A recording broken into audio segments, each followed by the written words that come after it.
Good morning, everyone. I'm Pat Ryan with the Public Affairs Office here at the Johnson Space Center in Houston. With me is Megan Levins. She is one of the senior robotics instructors here and is currently getting certified to be a robotics officer to work here in the Mission Control Room. Tell me real quickly about how you got interested in that area of work. Well, I've always been interested in the space program, and who doesn't want to fly robots in space? So it seemed like the right place to go. I grew up in Hawaii where we have very clear skies, and you get a really nice view of those stars at night, and it's inspiring. Nice, nice. Well, we're ready to find out what you guys in Pennsylvania are interested in. My name is Valeria, and my question is, how much training do you have to do to become a robotics engineer?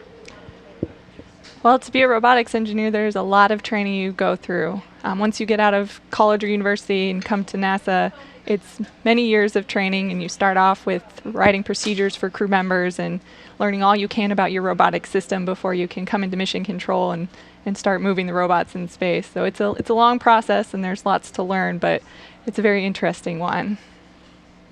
Hello, my name is Claire, and my question is, what controller would you call the brain of the Mission Control Center?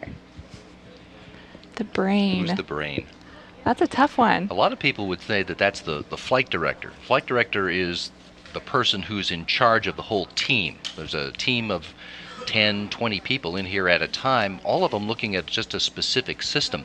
But they're all reporting to the flight director, who has to keep track of what's going on all of those systems all the time to make sure that the different components all work well with one another.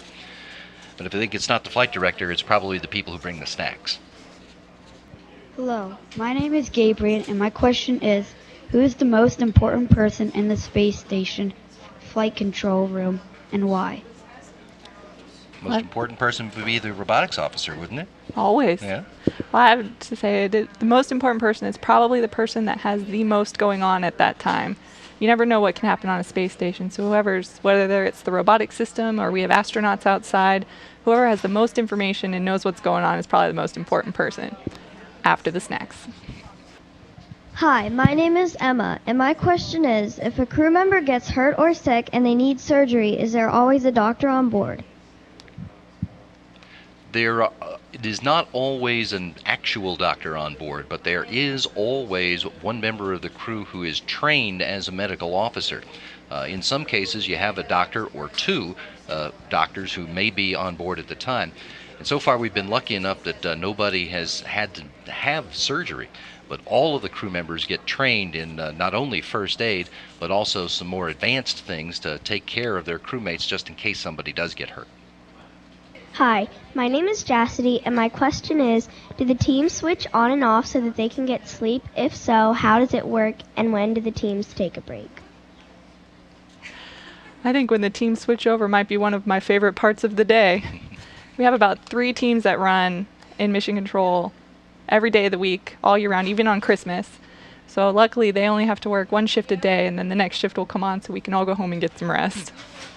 So the day gets split up into thirds, really. So the teams that are here for about 7 or 8 hours in the room. They come in and they find out from the person in front of them what's been going on. Then they take over, and then at the end of the shift, the next person comes in and you brief them about what's going on so that they can take over.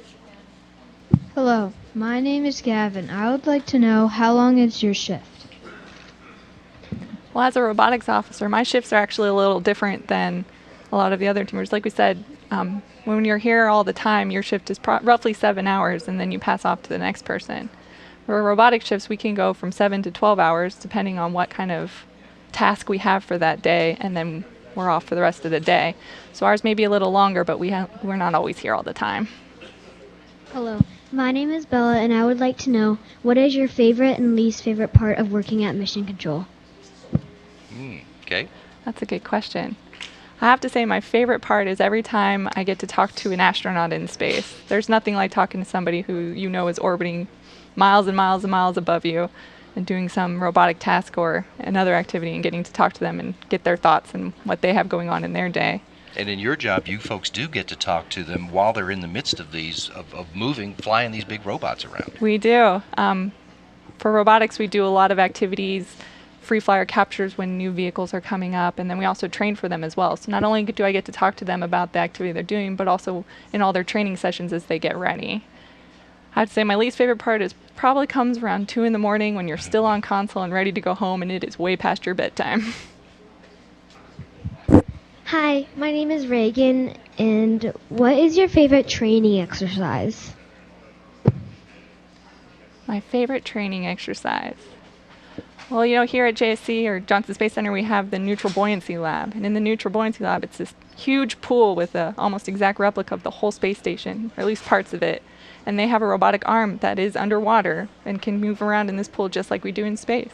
So my favorite training exercise is when we get to go there and put a crew member in their astronaut suit in the water, and they're underwater and on the robotic arm doing activities, and I can fly the arm around with them on it. It's my favorite part of the day. That's an example of what's going on in the neutral buoyancy laboratory. It's what it looks like from one of the cameras that the divers have, that they're floating around, making sure that the astronauts are safe, but also giving the instructors a good close-up look at what the astronauts are doing so that they can get better information and help the astronauts become better prepared to do those tasks when they get in space. Hello, my name is Braden. How and when did you become interested in robotics? I've been interested in robotics and more specifically the space station since I was a little kid. Well, in space since I was a little kid. Robotics has always been interesting. You know, I was always really excited for my math and my science classes, and those were my favorite parts of my school day. And from there, you go to college and you get to learn more about the robotics, and you build things with, you know, like you guys with your Lego robots, and it was just really fun, and I wanted to do that forever. Hello, my name is Ella. My question is, did anything in your childhood inspire you to work with robotics and or NASA? I was a big fan of my Lego set. Anytime you get to build robots with Legos, and then you get to do it on a much larger scale, it's pretty exciting. Hello, my name is Alex. Can you give us any tips on what to study if we are interested in robotics? I think you definitely should pay real close attention in your math and science classes. Those were the basis, and everything builds from there. So if you're paying attention and really studying up on there, and then when you get to college, you'll study math and science there, and it just keeps going. Are there particular kinds of math or different areas of science that you found to be most helpful? I mean, math is our universal language, so it applies. All kinds of math applies. Science-wise, it's the physics, all the engineering stuff, building things or getting to work with your hands, all of that applies, and the basics of those. Hi, my name is Maggie, and I would like to know what you find most interesting about robotics and why. Most interesting about robotics. One of the greatest things I think about robotics is you are working and moving something that is miles and miles above you. I come to work every day and I get to move around a robot that I will never see in real life. I only get to see it through my camera views and my workstation. But here I am moving something, all over a space station that's miles away from me without actually ever touching it. And that arm is huge. It is. It's 7 meters, 11 meters. It's huge. The main arm on the International Space Station is over 50 feet long. I don't remember how much it weighs on Earth, but it's not small. It'd go across this room. My name is Evan, and my question is, working at Mission Control, how many experiments have you supervised and finished with all the data you were looking for?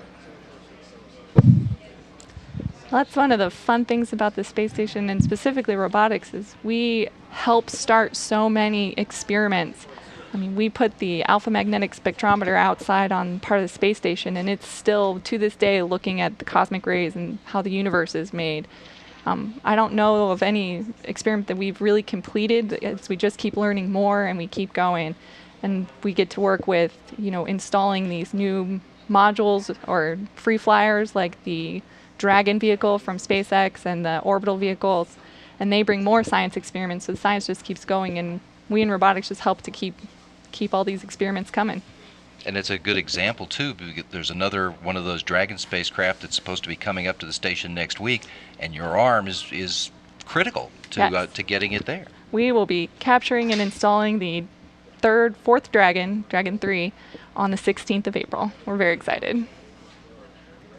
My name is Eric, and my question is, what is the most challenging project you have worked on? Gosh, I have to say the most challenging project I've ever worked on was when we first started capturing these free-flying vehicles. And the first one that came was an HTV from the Japanese Space Agency. And it was something that had never been done before and not something we had ever really looked into. And I got to help and be on the team that looked into doing this for the first time. And how are we going to train these crew members, and what are we going to do, and what does this operation really look like, all from scratch, all the way until it actually was captured the first day in 2009. So it was really nice to be on something all the way from the beginning and get to imagine it and see it played out. And if you haven't done it, it's hard to imagine, because we're talking about a space station and another thing that are both moving at 5 miles a second, and you have to get them relatively so that they are still, so that you can reach out with a giant robot and grab the other thing. It's just that easy, right? Right. Hi, my name is Julia, and my question is, by what year would a manned mission to Mars be possible? Go ahead. You in. Oh, gosh, I don't know if I can put a year on that. I think it will be sooner than we all think, and I hope it's sooner than we think, and it will definitely be in one of our lifetimes, and who knows, maybe you could be the first. Hello, my name is Eric Reed, and my question is, on what planets have you sent the rover to? Well, I know NASA sent a few rovers to Mars, and I think Mars is the only planet we have sent rovers to. We also had manned rovers during the Apollo program on the moon, but Mars is our main target for our rovers. My name is Martine, and my question is, how many robots have you built? Well, on the space station, we have a few robotic arms. The Canadian Space Agency has 2, and there's the Space Station Robotic Manipulator, which is the arm I work with the most, and it's the one that helps with when our astronauts are outside and we have these vehicles coming up and captures them out of the sky. And then we also have the special purpose dexterous manipulator, and he does even small tasks with payloads and really fine, tuning things, and he works with different tools. And then the Japanese Space Agency also built a robot, and they have 2 robots up there as well.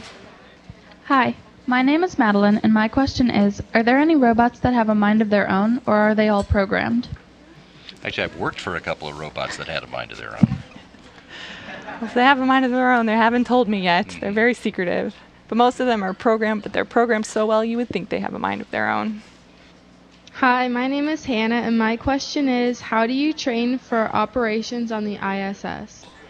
Well, when I'm training to work in mission control, we do simulations, and we do it with the whole team, and it's really exciting because we'll, pretend to put the astronauts outside, and we'll have real crew members participating, and we'll look at all of our data and get everything just like it's the real day, but it's a simulation.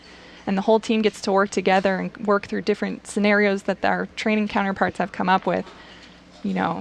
Rescuing a crew member, or, our thermal system goes down, or, any kind of failure you might have in your house is just magnified on the space station, and we plan for it and train for it. So it's real exciting to get everybody together in a room and work through these different scenarios.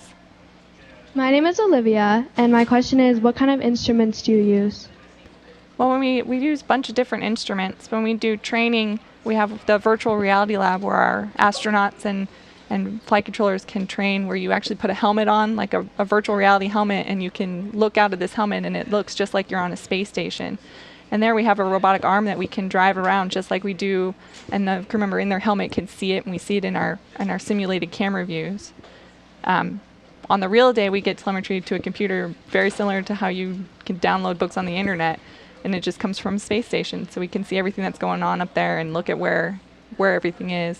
But the big thing is our cameras. We use a lot of cameras. I believe that's the last of the student questions we have. All right, and real quickly, this is Michael Hare at NASA's Digital Learning Network. Just wanted to see, do you guys have any additional ones maybe that weren't written down initially that you thought about as we did our first portion, or you actually connected with myself? Looks like we got a few hands. Hi, my name is Isaac, and I would like to ask, what programming language do you use to program robots? That is a great question. And I'm not actually on the program team, and I don't know the specific language. As I mentioned, the ARM is built by the Canadian Space Agency, and they took care of all of that for us. What we get to deal with a lot is more like what that looks like on our computer screens with the data that comes down and how it's already processed. What language do they speak on the ISS? It's a combination, actually. There is an official language, that's English. But right now, for example, you've got crew members who are from the United States and from Russia and Japan. And of course, they all speak their own native languages. Because they've been training together for a long time and working together to prepare for the flight and then fly it, they've all learned a little bit of all the other languages. And I've heard some crews say that they've really developed a language of their own. They can always communicate with each other through some combination of English and Russian. We also have European astronauts who fly, who bring a variety of their languages as well. So when they talk to the ground, when they talk to Houston, they're speaking in English, but they could be speaking in other languages when they talk to other control centers too. My name is Savannah. My question is, did your parents support you through what you wanted to do? My parents were very supportive with what I wanted to do and encouraged me all through college and when I got the job here at NASA. The space station is very exciting, and my family was very excited when I chose this career path as well and supported me every step of the way. Hi, my name is Olivia. I was wondering if you have a regular daily basis, and if you do, what is it? A daily schedule. A regular daily schedule? Do you have a regular daily schedule? We do and we don't. When there is nothing going on robotically on the space station, our day looks just like a normal work day where we come into the office and we work on our plans. When it gets really interesting is when we do have robotics plans, and those plans will go in and you find out about those weeks in advance so you can really prepare for them.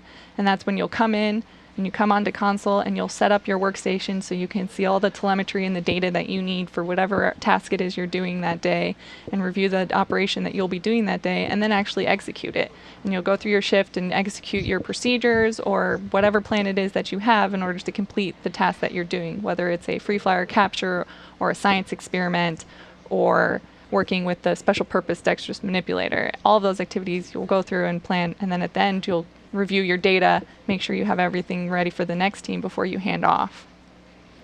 Hello, my name is Aiden, and my question is, how long do you expect the International Space Station to stay livable? How long will it stay livable? The partners have recently made an agreement to extend the life for another 10 years. That's to 2024.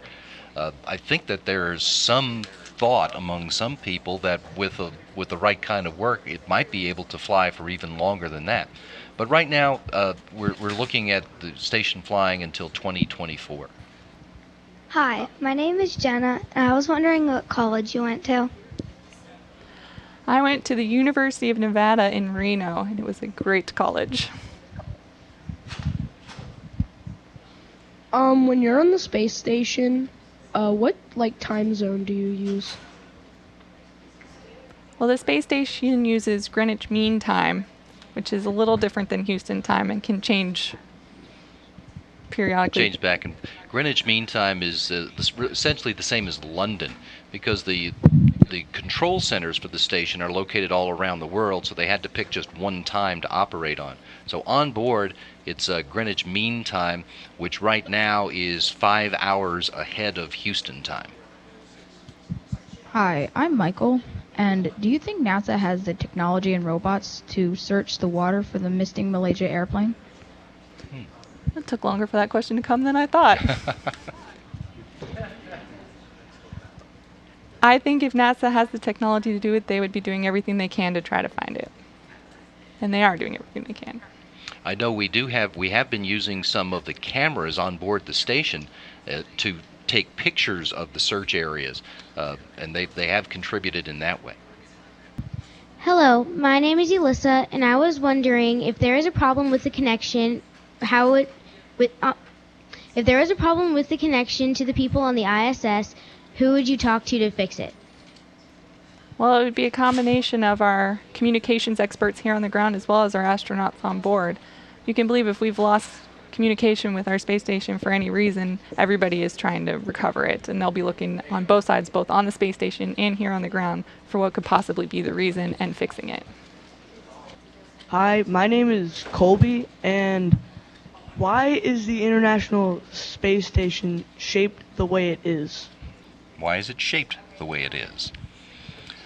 A lot of it has to do, it wasn't, I don't think they started off thinking, let's have a station that looks like this.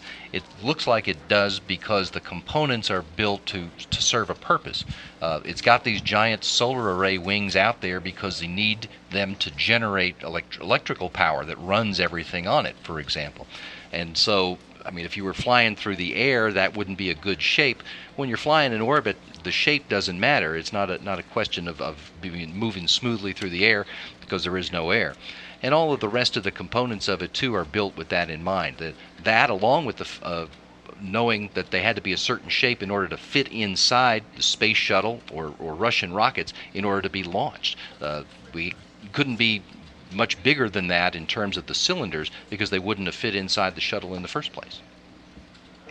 And Corpus Christi Catholic School, this is NASA's Johnson Space Center. This is the Digital Learning Network. It looks like we've run out of time, so I wanted to see if you want to say any final words, maybe a teacher speak up, and thank our very special guests in Mission Control for actually connecting for this live educational event. On behalf of Corpus Christi Catholic School, we'd like to thank you for taking the time out of your day to talk to our students. I know they were looking very forward to this. So thank you very much. Thank you so much for your questions. You're welcome.